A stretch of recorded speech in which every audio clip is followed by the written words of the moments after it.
দর্শক ভোটের আরও খবর জানতে চলে যাচ্ছি ঝিনাইদহে। সেখানে আমাদের সহকর্মী আছেন রায়হান উদ্দিন। রায়হান, ভোট নিয়ে মানুষের কেমন প্রতিক্রিয়া রয়েছে আমাদের জানাবেন, আর একই সাথে প্রার্থীরা কি বলছেন সে বিষয়টিও একটু বিস্তারিত জানাবেন।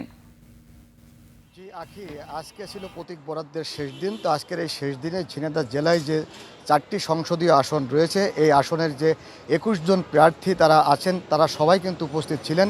বিশেষ করে সাবেক attorney general advocate Asaduzzaman Asad, জেলা বিএনপির সভাপতি অ্যাডভোকেট মজিদ, তারপরে রাশেদ খান এবং মেহেদী হাসান রনি, তাদেরকে দেওয়া হয়েছে ধানের শীষ প্রতীক। একইভাবে জামাত ইসলাম মনোনীত জেলা জামাতের আমির অধ্যাপক আলী আজম এবং এস এম মতিউর রহমান, অধ্যাপক মতিয়ার রহমান এবং মাওলানা আবু তালেব, তাদেরকে দেওয়া হয়েছে দাঁড়িপাল্লা। আপনি জানেন যে রাশেদ খান যে আসন থেকে নির্বাচনে অংশগ্রহণ করেছেন ধানের শীষ প্রতীক নিয়ে, একই আসনে বিএনপির একজন বিদ্রোহী প্রার্থী রয়েছেন সাইফুল ইসলাম ফিরোজ। তিনি স্বেচ্ছাসেবক দলের কেন্দ্রীয় সিনিয়র যুগ্ম সাধারণ সম্পাদক।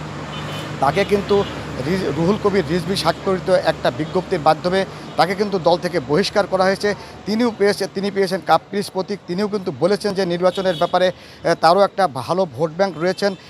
বিএনপির মনোনীত প্রার্থীরা কিন্তু জানিয়েছেন যে তারা একটা মধ্যমপন্থা দল হিসেবে ঝিনাইদহবাসী এবার তাদেরকে মনোনীত করবেন, তাদের 4 জনকেই সংসদে পাঠাবেন। এদিকে আমি কথা বলেছি জামাত ইসলামের প্রার্থীদের সাথে, তারাও বলেছেন যে আমরা সবসময় অন্যায়, অত্যাচার এবং অবিচারের বিপক্ষে, সেই হিসাবে ঝিনাইদহবাসী আমাদেরকে সমর্থন দেবেন এবং 4টে আসন বিজয়ের ব্যাপারে আমরাও শতভাগ আশাবাদী।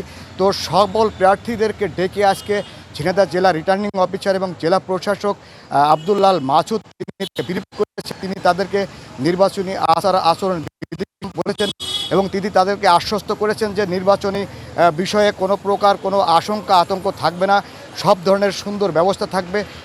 এই ছিল আমার কাছে ঝিনাইদহের নির্বাচনের সর্বশেষ। রায়হান, আপনাকে ধন্যবাদ।